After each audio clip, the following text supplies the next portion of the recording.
When the funds are low and the debts are high, and you want to smile but you have to sigh. When care is pressing you down a bit, rest if you must, but do not ever quit. Success is a failure turned inside out. Let's talk and clear the clouds of doubt. Bismillah ar-Rahman ar-Rahim. Assalamu alaikum wa rahmatullahi wa barakatuh. Welcome to another episode of Let's Talk. I'm your moderator, Omar Dunlap. We have with us, as always, Brother Idris Tawfiq. Assalamu alaikum. Wa alaikum salam. And we have our wonderful studio audience. Assalamu alaikum. Today we're going to be discussing being ambassadors for Islam, whether we're doing da'wah or just interfaith relations. And without further ado, I'm going to let Brother Idris get right into his reflections, which is my favorite part of every show. Bismillah ar-Rahman ar-Rahim. Alhamdulillahi Rabbil Alameen. Wa salatu wa salam ala ashraf al-mursaleen Sayyidina Muhammad sallallahu alayhi wa sallam. Wa salamu alaykum wa rahmatullahi wa barakatuh. In the name of Allah, most gracious, most compassionate. All praise be to Allah, the Lord of the worlds. Peace and blessings of Allah be upon His final messenger Muhammad, and may the peace and the blessings and the mercy of Allah be upon all of you who are watching this program today. My dear brothers and sisters, you honor us for joining us today, and our topic for today's program is so beautiful: ambassadors for Islam. We're all called as Muslims to be ambassadors. An ambassador represents his country abroad. And wherever he is, the people in the country where he is look at him and say, he is representing this country, Japan or Australia or South Africa. Well, more than ambassadors for Japan or Australia or South Africa, we are called to be ambassadors of Islam. And we're not representing a king or a president or a worldly government. We're representing the message of Allah Almighty, the creator of the heavens and the earth and everything in between. My thought is very simple today. You know, the messengers of Allah through the centuries were the greatest ambassadors of all, because they were called to bring His message to a people who knew nothing about Him. And each nation was sent a different messenger. And just a thought about Prophet Yunus, alayhi salam, Jonah. All the people watching know the story of Jonah and the fish, Jonah in the belly of the whale. Well, the story of Jonah is you know it, but I just remind you very quickly. Jonah is called to preach to the people of Nineveh and to tell them about the oneness of Allah. There is no God but Allah. And Nineveh was a city great beyond compare, and it was a very bad city. And every vice could be found in this city. And Yunus was called to go and preach to the people there. And he went along and started telling the people, there is no God but the one God, Allah. And the people laughed at him, and they rejected him. And Yunus, alayhi salam, left the city a broken man, really, because no one had accepted what he'd said. And you can almost imagine, he was a prophet, peace be upon him, but you can almost imagine him going off in a huff, saying, these people didn't listen to what I was telling them. And he goes and he goes in a boat and sails off in the sea. And when he's out at sea, a storm arises in the sea. And the godless sailors on the ship say, someone must have offended one of the sea gods. Let's draw lots, let's draw straws to see who has offended the sea gods. And Yunus, alayhi salam, draws the straw not once but 3 times. And they throw him overboard. And he falls down. And as he's falling, he's swallowed by a great fish. And he's taken into the stomach of this fish or this whale. And he goes down. And it's only, in this story is very beautiful. When he gets to the bottom of the ocean, he's surrounded with 3 layers of darkness. He's surrounded with the darkness of the deep. He's surrounded with the darkness of the stomach of the creature he's in. And he's surrounded with the darkness of despair. And it's only when he realizes that there is nothing he can do, and he says to himself, and he cries out loud, La ilaha illa ant, there is no God but you. It's only then that things begin to change. And Allah then uses all things. First of all the very beautiful commentary on this story. All the fishes in the sea start to praise Allah, and the whale starts to praise Allah, and it goes up to the surface and vomits Yunus out onto the shore. And he's on the shore, and all the acids are making his skin sore, and the sun is beating down on him, making him feel ill. And Allah causes a tree to grow up and cover him with its shade. And then eventually the story ends, he goes back to Nineveh to find that the people there had accepted the oneness of Allah. They'd become Muslim. The point of the story is this, that Allah Almighty, when we are called to send His message, when we're called to speak His message, Allah Almighty uses all things to work His purpose out. So in the story of Yunus, He uses the ship, the godless sailors on the ship. He uses the whale. He uses the plant that grows up. He uses the storm out at sea. Now anyone would think, looking at them, that these are all bad things. A storm, being swallowed by a creature, the sun beating down on his aching flesh. But Allah uses all that. And Allah returns, and who knows what had brought the people to Islam. Maybe they'd been thinking for many, many years about becoming Muslim. Maybe the storm had terrified them. Maybe it was the words of Yunus himself, alayhi salam. We don't know. But we do know, as ambassadors of Islam, called to speak the word of Allah to a world without God, a world flailing and thirsting for God, we can rest assured, we can be certain that whatever we do, Allah Almighty will use all the events, the people around us, the place we are, the person we are. He'll use all these things to make His message known. And all we have to do as Muslims, as people who submit, we simply have to submit to Allah's will and say to Him, here I am to perform your will. Take me, use me, and insha'Allah, with that intention, Allah will use all things for His message to be known, and we will be the best ambassadors Islam has ever seen. Insha'Allah. Inshallah ta'ala. Very beautiful as always, Brother Idris. We'll be right back after this, just very short message, and we'll take some questions from our audience, inshallah ta'ala. So don't go anywhere, the show's not over yet. We'll be right back. Assalamu alaikum.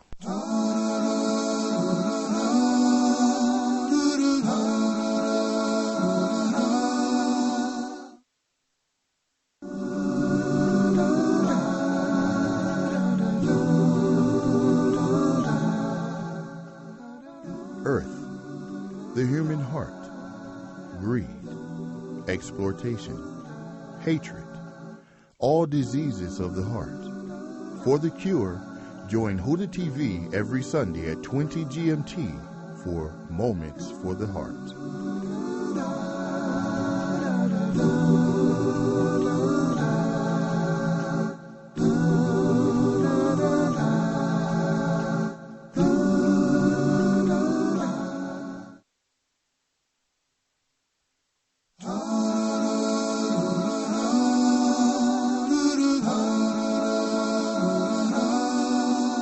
Bismillah ar-Rahman ar-Rahim. Assalamu alaikum wa rahmatullahi wa barakatuh. Welcome back to this episode of Let's Talk. Today we're discussing being ambassadors for Islam, being good examples as Muslims. But before we take questions from our audience, I want us all to watch these questions that we've asked just random people off the street. We brought them in, and we asked them about being a good ambassador for Islam, and we'll see what they have to say about that, inshallah.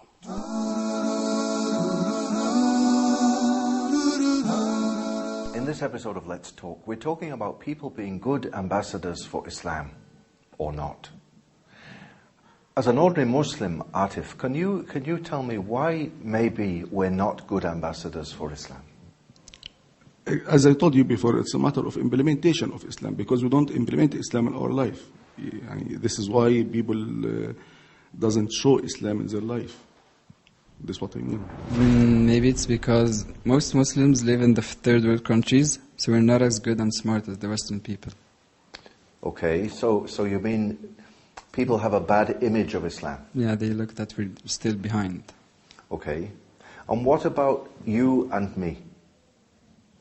How are we not good ambassadors for Islam? I don't know. We are. Why aren't we? Okay. I am giving a good image of Islam. Because we're not doing the right thing for Islam. Islam is not about having a beard or those traditions. It's just about leaving yourself for Allah. Well, we can't say all of us are good or bad. We're just talking about the one person and his behavior. We can't say that we are good ambassador or bad ambassadors to Islam, one by himself, or a whole country by itself. No, we show our religion, and it's good to all people all over the world by acting and behaving with each other. Okay, so what would it take for someone to be a good ambassador for Islam? What would they need to do? Well, I think we have to hold to our religion and to the Sunnah of Prophet Muhammad, as I told you before. I think we to be the best or good ambassador for Islam, we must first start by ourselves to be good Muslim, and after that we say in Arabic or in Egypt some word like that: who miss something can't over it or can't do it. So we must be at first good Muslim by obeying what Allah asks from us and obeying Prophet Muhammad and the Sunnah. And do you think we are doing that? I don't think not all people are good Muslim here now.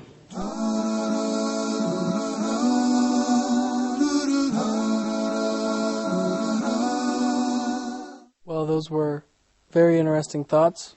What do you think about what they said? Bismillah. Well, they almost all agreed that to be good ambassadors, we have to be good Muslims. And it starts not with he should be a good Muslim, or he should be, or she should be, but I should be. You know, it's very easy to bemoan the state of the Muslim Ummah and say how bad things are. But let's ask, you know, did I get up for Fajr this morning first, before we judge someone else? Then we can start deciding about how good or bad we are as ambassadors of Islam. MashaAllah. It's a very interesting concept. We'll see if we have any questions from the audience. Yes, go ahead first, brother. I have here a recent survey by the BAW Global Attitudes Project on the Great Divide between the people of the West and the Muslims. Conducted in 13 countries, recognized that many in the West see Muslims as hardliner, violent, and as lacking tolerance, while Muslims see the people of the West as selfish, immoral, and greedy. So how can we as youth narrow this gap?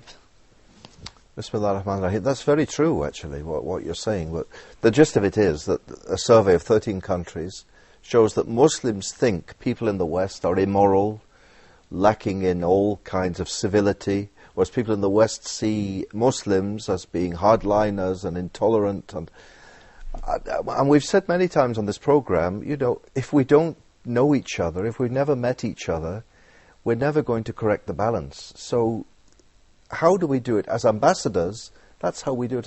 You are an ambassador, and I'm one. You know, sometimes we travel. We don't always travel, though. Some people travel to us, but we don't always meet foreigners. But if you think of your country, wherever it may be, Lebanon, Yemen, you know, the whole country is made up of all the people in it. So what I do to live as a Muslim, I'm not going to change the world. But if each one of us takes seriously that we're ambassadors for Islam, we can change our country. You know, each one, small steps make up a big picture, you know. And so to break down these wrong images, people in I always like to write, you know, a man driving a bus in New York is no different to a man driving a bus in Damascus. They both go out to work to put food on the table for their kids. Just the difference with the Muslim is his life has been touched by the message of truth of Allah. But the man in one country isn't a terrorist, and the man in the other doesn't want to rule the world. They're just ordinary people. And if they were to meet, they'd get on very well and walk down the road together. So maybe ambassador is a very fancy title, but what we're talking about is letting other people know what our religion is really like. And maybe by doing that, things will slowly begin to change. I have a quick question in that regard. I try to think in terms of practicality, and I want to get your idea or your take on this. That I think that it's easy to say we should be an ambassador of Islam and show people the goodness of Islam, but the question that naturally arises to my mind as a practical person is, by what means? Usually I like to think in terms of maybe just making dinner for your neighbor, if they're non-Muslim, and just saying, my Prophet said if I have enough food for 3, I should invite a guest or give somebody some. So that's what I'm doing. That's one way that I implement that. Do you have any other ideas? Yeah, well, I think it starts, brother, Bismillah, I think it starts, before we start telling other people about Islam, it starts with how we treat each other as Muslims. This is true. We go to the petrol station, you call it the gas station, and fill up the car. And the boy who comes, we give him the money and we don't even look at him. Is this how Muslims treat each other? We walk past a man on the street, and because his shoes might be the nicest shoes of all and his clothes are a bit shabby, we wouldn't give him the time of day. I was even told that I have a great friend, a sheikh in Canada, and he said to me he was in Afghanistan once, and he came out of the mosque, and he said, "Assalamu alaikum." And the man said to him, "Do I know you?" This is the state to which we've come, as Muslims. We need to be kind and merciful to one another first. That's how we start being ambassadors.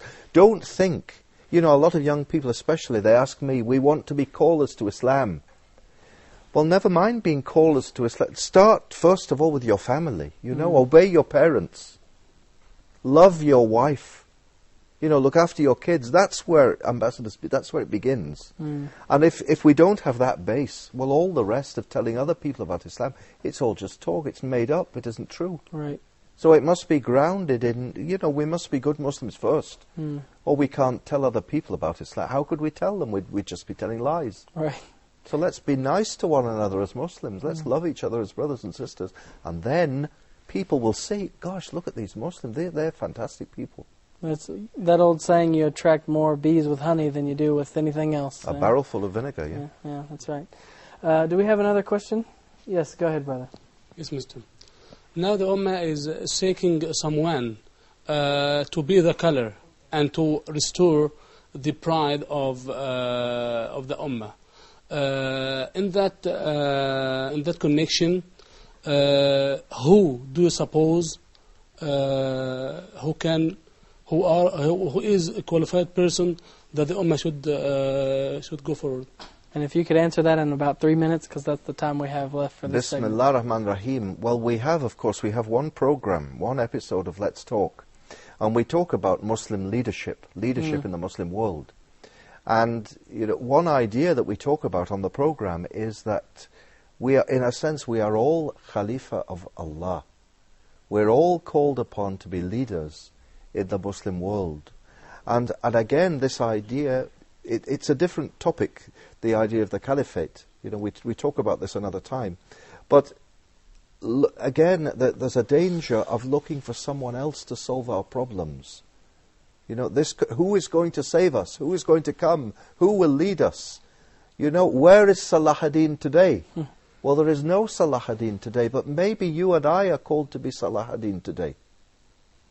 Maybe you and I are being called by Allah Almighty to take on the noble qualities of the life of Salah ad-Din. We have no one like that.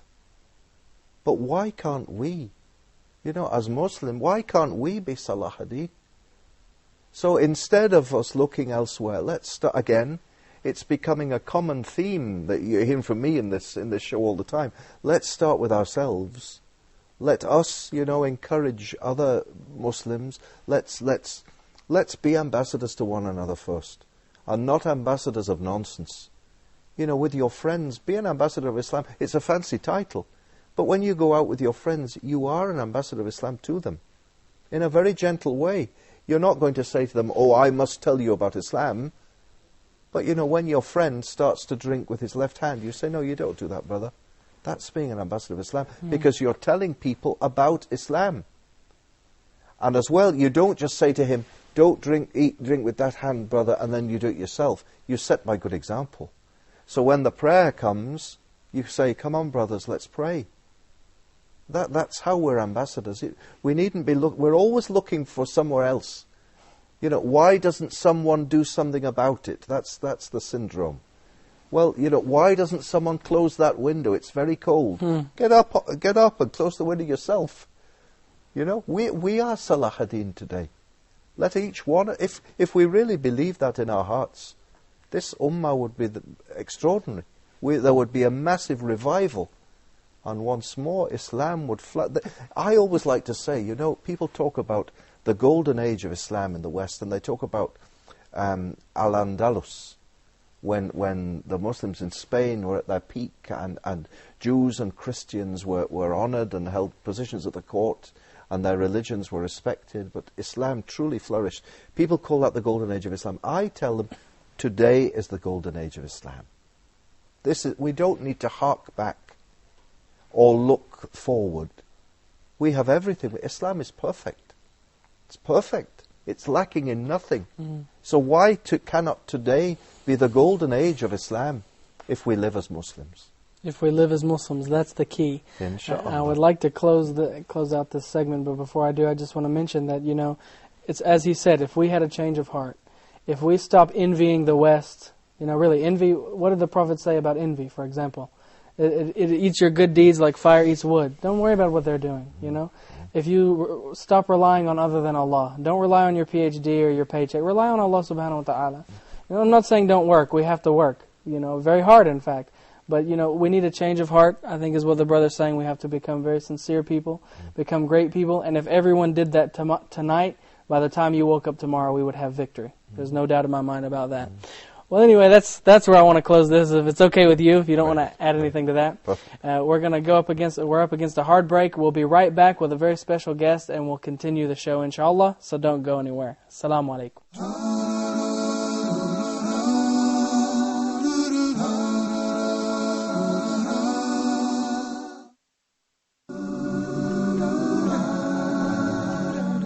The true life of the Muslim starts at death. If you wish to enhance your knowledge of the Islamic perspective on the hereafter, this life doesn't go on forever, but we do so little to prepare for it because most of us don't know what happens after this life ends. If you want to be amongst those who know, then join us every Saturday at 1930 GMT for the inevitable journey.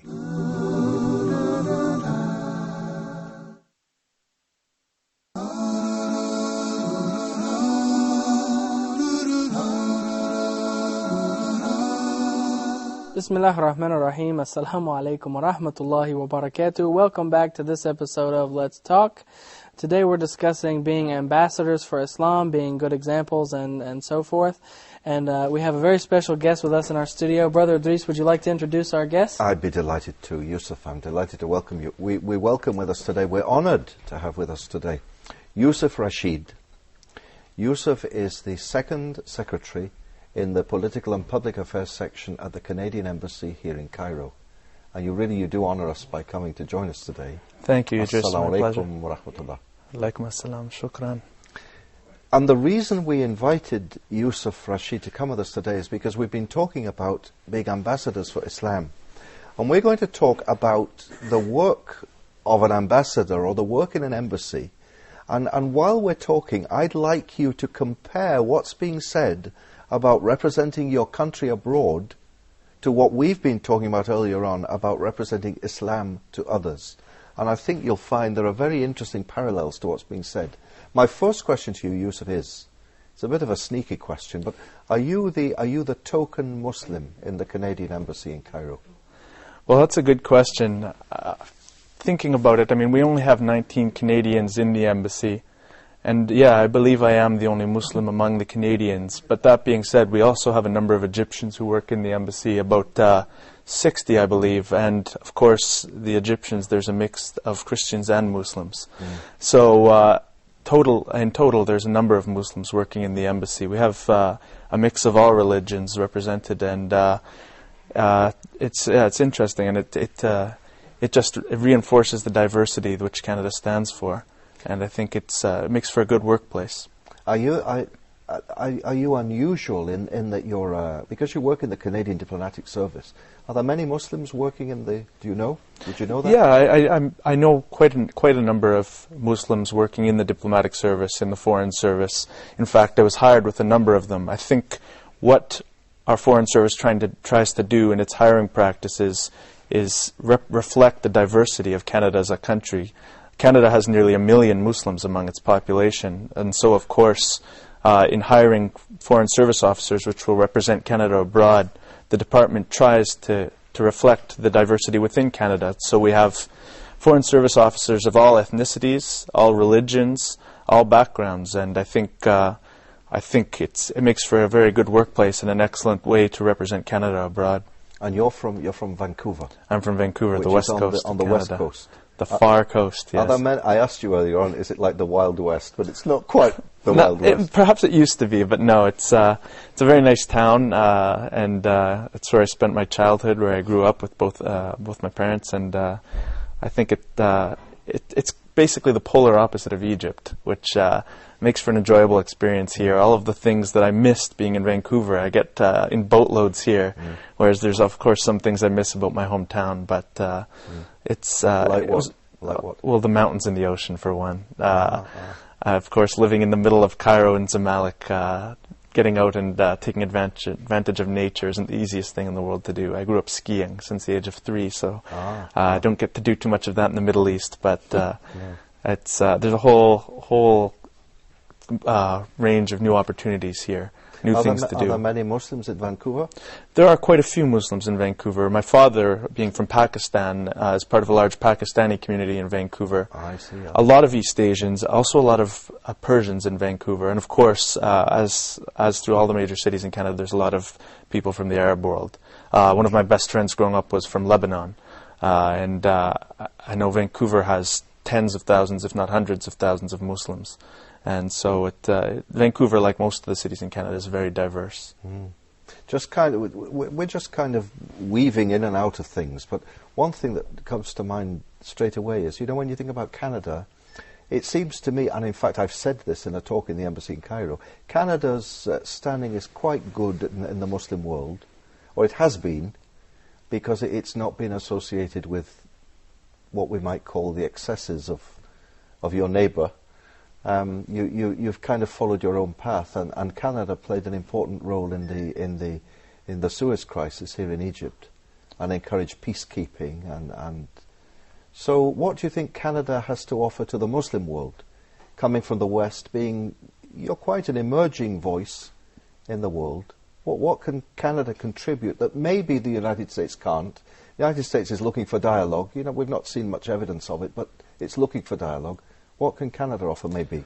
That's a good question, and speaking from a strictly personal point of view on that, I think that Canada could offer, looking at Canada's multicultural model, in which a number of Muslims, a lot of Egyptian Muslims are very, very successful in Canada, have become, full Canadian citizens and are very successful in their lives in Canada. I think it's a demonstration of how, Islam in the West aren't necessarily two opposing poles. People from the West, Canadians, can come and have quite a positive effect in the Islamic world, as you said, with the Suez crisis. And conversely, people from the Arab world, Muslims, can come to Canada and lead very rewarding, successful lives. And I think Canada, as you say, is viewed as an impartial and just actor in this region. We don't have the profile that the United States does, and sometimes that can be a positive thing. I know our legacy of peacekeeping that you mentioned has given us quite a bit of credibility here to do some positive things. On a number of issues within the region, we try to play a positive role. And obviously, this region is an ongoing challenge in terms of the issues that we face. But Canada wants to play a constructive role in overcoming those, and I think just looking at our domestic experience of bringing people together, having success with diversity, lends us more credibility in the actions we take abroad, in the Arab world and the Muslim world in particular. I mean, I think this is not a political show, so we're not here to talk about politics. But it does occur to me, that everything isn't perfect. Canada isn't perfect like anywhere. And you do have, these questions of the business about the Royal Canadian Mounted Police Chief resigning over problems a year or so ago, and people in Guantanamo Bay, and you've also... At the moment, it seems to me, I've visited Canada, as you know, a few times and spoken there, and I'm going again this year. And up until now, there hasn't been that Islamophobia in Canada that's existed maybe in Western Europe. But there does seem to be emerging little pockets of problem in the press now over sisters wearing hijab for sports and stuff. How do you think you're going to manage to diffuse that without it turning into the problem it's been in the rest of the world? Well, as you say, I think every country has its own issues to overcome. By saying that Canada's had a successful model of multiculturalism, I don't deny that we do have issues and we do have challenges in continuing that model and making sure that model does continue to be successful. I think that Canada, unlike Europe, doesn't have a long history of I guess conflict between intercultural issues, and I think that might support the model that we do have of diversity in Canada. At the same time, I also think that the government and the Canadian people want to have a peaceful, diverse society, and I think in any society you get opinions on all sides of the spectrum. And the thing about Canada, our democratic system, is that all of those opinions have to be respected, listened to, but of course the will of the majority will hold sway, and I think that is what you see in Canada. And of course we have challenges. We have had challenges in the past, and these challenges have evolved as domestic and foreign issues have changed. But I think we will continue to try and meet those challenges and lend our experience at home in our interactions with other countries abroad. When our model can be of help, we will be more than happy to share it. So one of the things that strikes me in thinking about Canada and Canadian Muslims is that Canada doesn't have many of the problems that you find in big cities in Western Europe, because many of the countries in Europe, the Muslims got there, you might say, through boats over the Straits of Gibraltar by night, or they came over the mountains with their baggage. To get to Canada costs a lot of money. So the Muslims you've got there tend to be educated. I mean, a former ambassador, Canadian ambassador, said to me, he said, Canadian Muslims are up there with the best of them in terms of education in Canada. And they tend to be, business people, professional people. So that model of Western Europe of underprivileged, disenchanted minorities, you don't really seem to have. No, we don't. And I think you touched on it. Canada is a country based on immigration.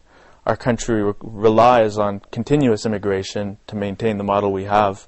And I think what we try to do in bringing in new immigrants is looking for people, Muslim and otherwise, who can be successful in Canada. As you say, our Muslim population is quite successful. My own father came from Pakistan when he was younger than I am by himself, and he's led a successful life in Canada for over 30 years now. I know Egyptian, there's over 50,000 Egyptians in Canada, and they're a huge success story. I mean, there's talk of an Egyptian mafia in Canadian universities because there's so many in high positions, in deans and presidents of universities. And it's, I meet so many people here who have relatives in all parts of Canada who are doing quite well, quite successful. And I think that is, it reflects on our ability as a country to welcome new immigrants and to maintain that diversity. That so when people approach your embassy, then they don't get this immediate cold shoulder of "we don't want you." I hope not. I certainly hope not. I think there is a perception in Egypt that I've noticed, and perhaps elsewhere, that as a Western country, Canada is associated with a certain religion. And I think that's something, as an embassy, through our outreach, that's something I do a lot of work on. We try to demonstrate, we're a multicultural country. We stand for a lot of things. We're both a member of the Commonwealth and the Francophonie. We are very active in the Muslim world. We have, as I said, almost 1 million Muslims living in Canada.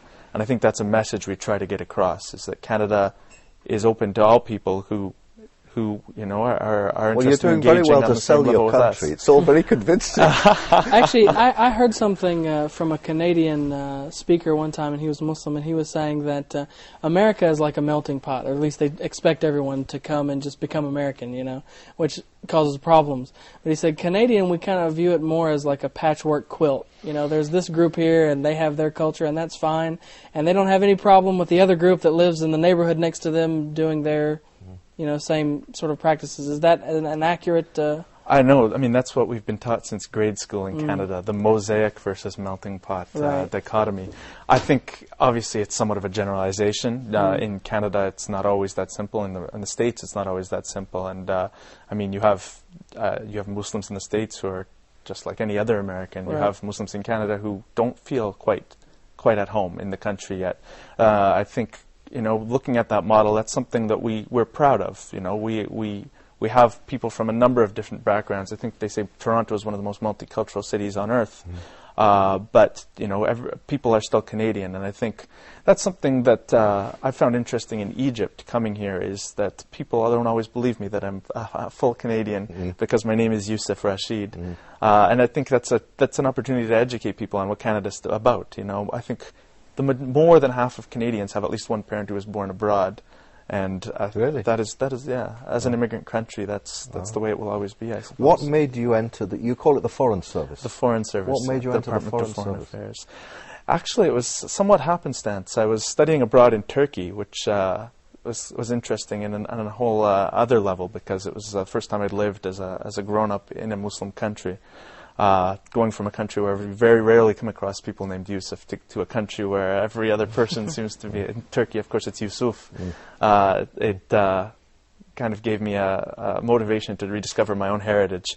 But coming back from there, I'd actually met an American diplomat who was telling me about what he did.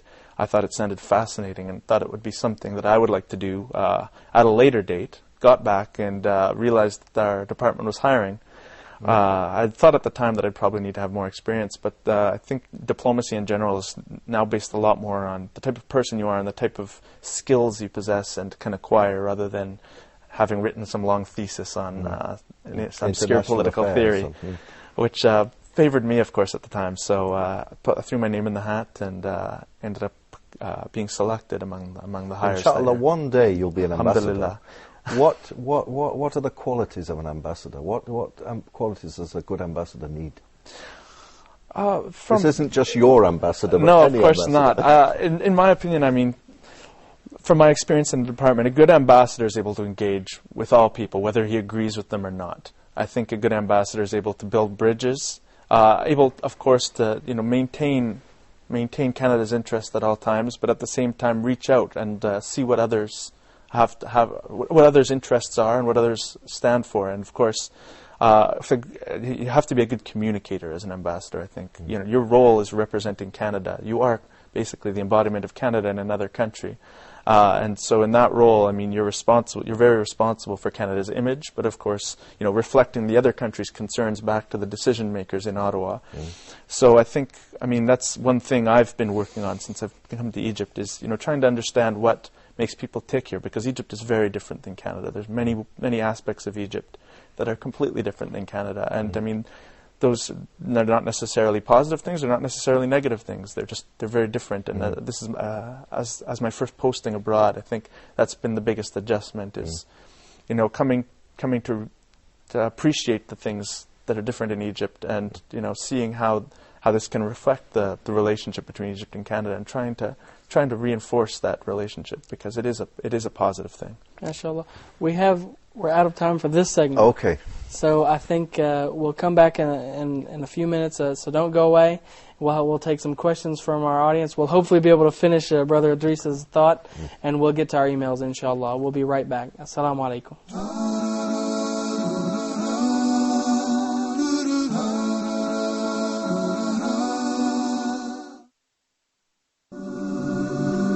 So this is an open invitation for everybody to recognize God and enjoy His blessings in this life and His mercy in this life and in the hereafter as well.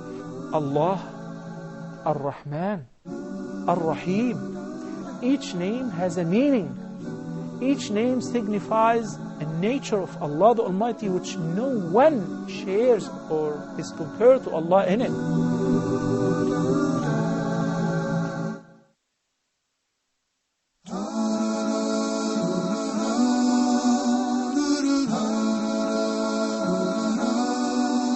Bismillah ar-Rahman ar-Rahim. Assalamu alaikum wa rahmatullahi wa barakatuh. Welcome back to this episode of Let's Talk.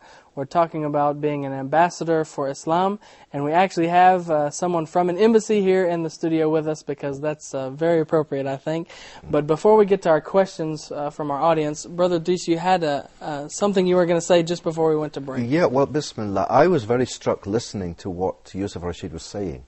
You know, you were talking about representing Canada, but I was thinking in my mind representing Islam, and everything you were saying was how we should be acting to represent Islam. But I've just one final question before they ask, because this is to do with Islam as well.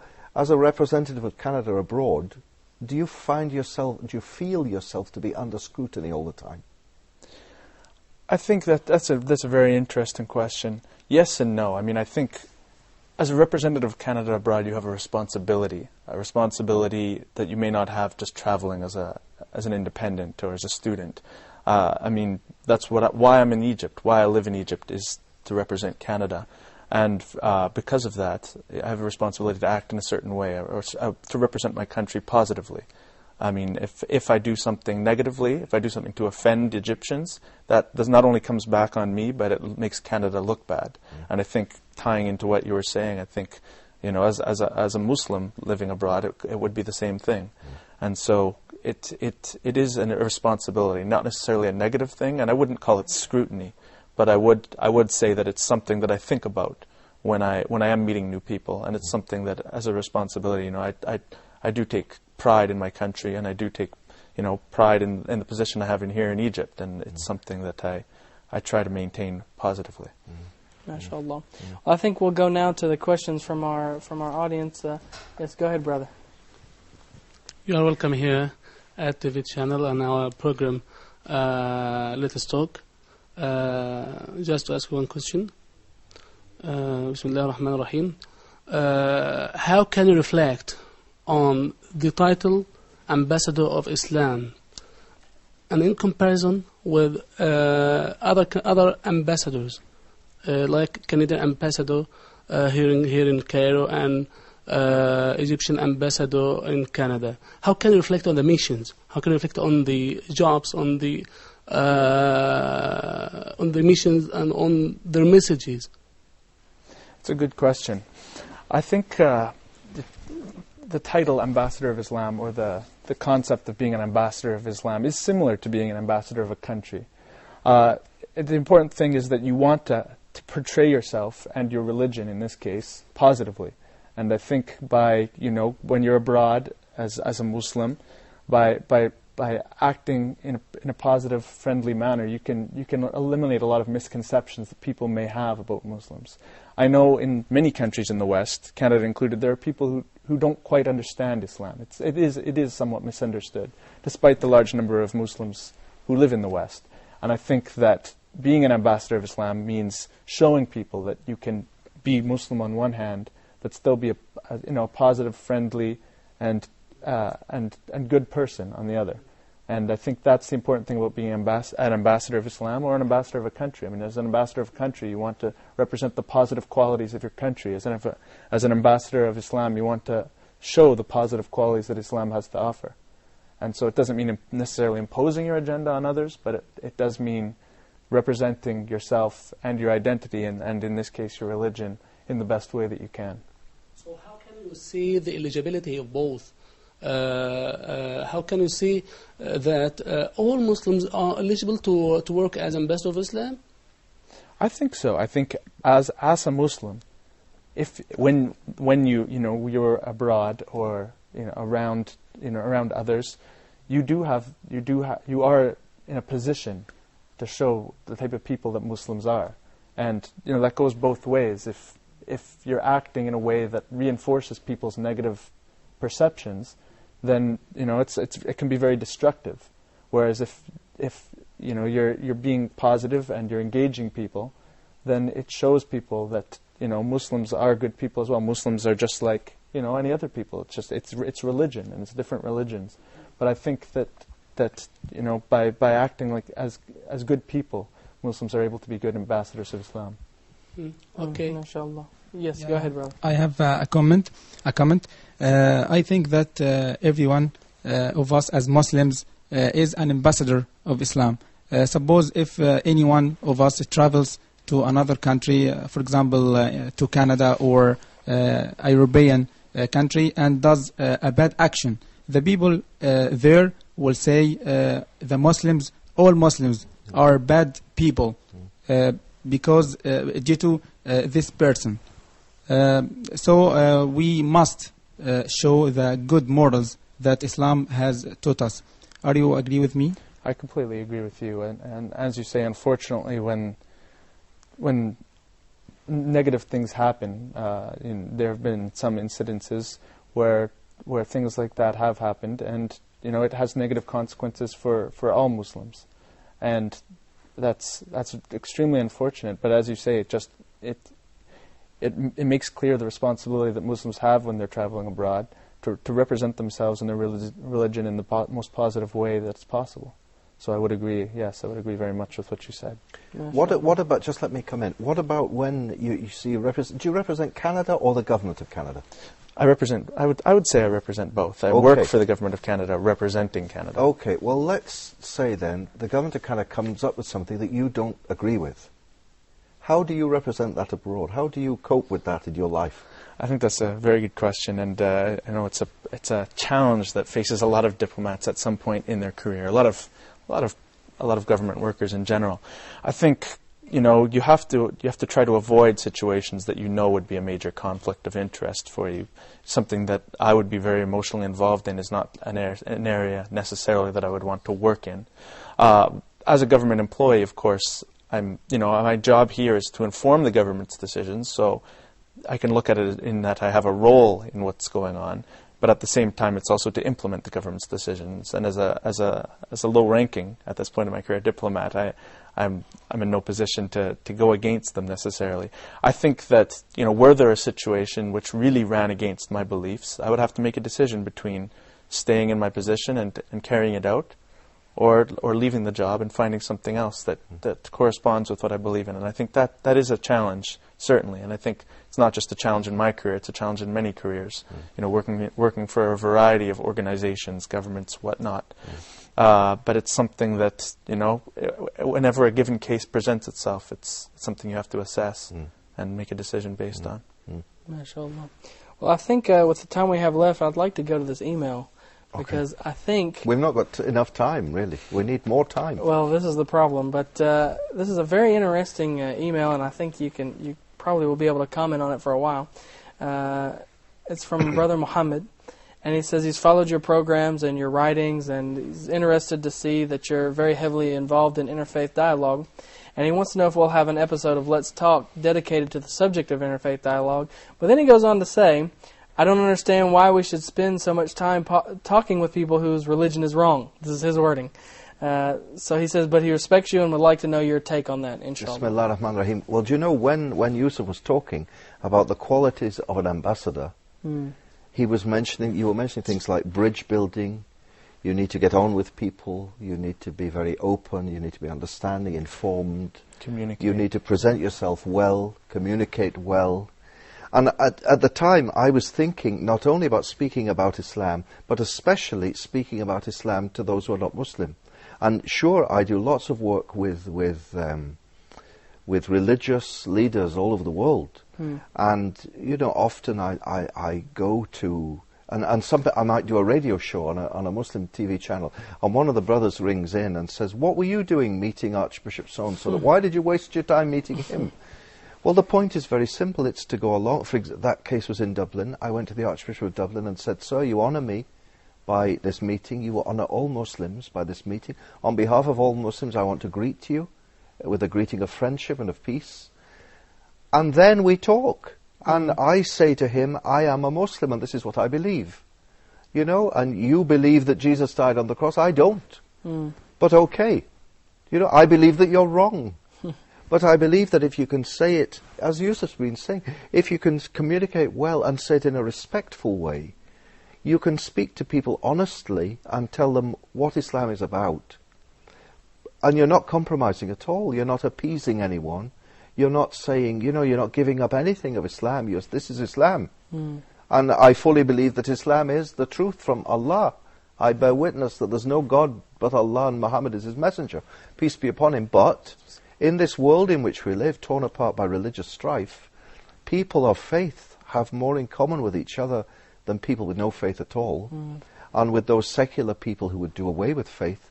So where there are people in our world who believe in God, I believe as a Muslim it is my duty to greet them and speak to them and befriend them. And who knows, Allah might use my words to inform them about their belief, but that's not my aim. My aim is to establish friendship with these people. And inshallah, in Montreal, for example, I met the Bishop of Montreal, Bishop Barry Clark, and at the end of the meeting, I took with me a box of chocolates, and I said to him, Bishop, I hope you've got a sweet tooth, because Islam is very sweet. And he emailed me afterwards and said, thank you for taking the time to come and see me. You honor me by coming to see me. And thank you for telling me that Islam is sweet. And thank you, he said, I admire the passion you have for Islam and for your work.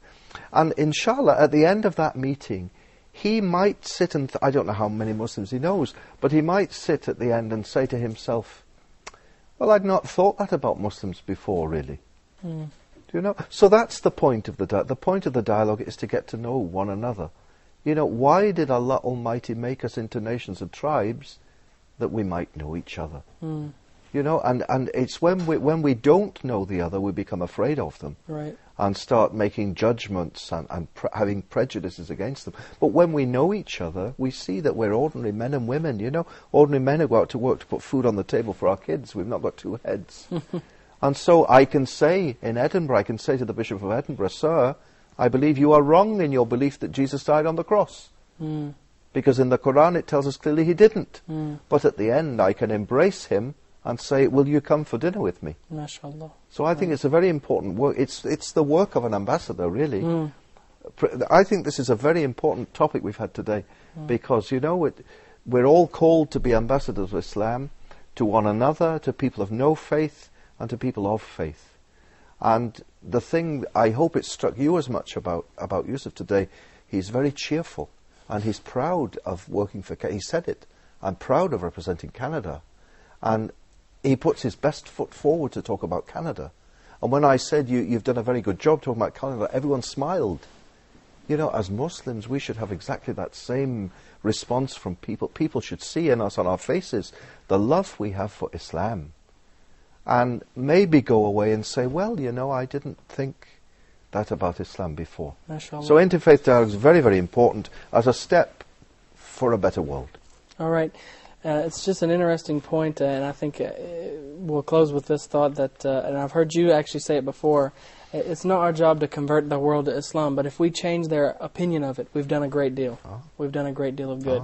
And with that thought, we're going to close our show today, and we hope to see you next time, inshallah ta'ala, here on Let's Talk. Until then, assalamu alaikum wa rahmatullahi wa barakatuh.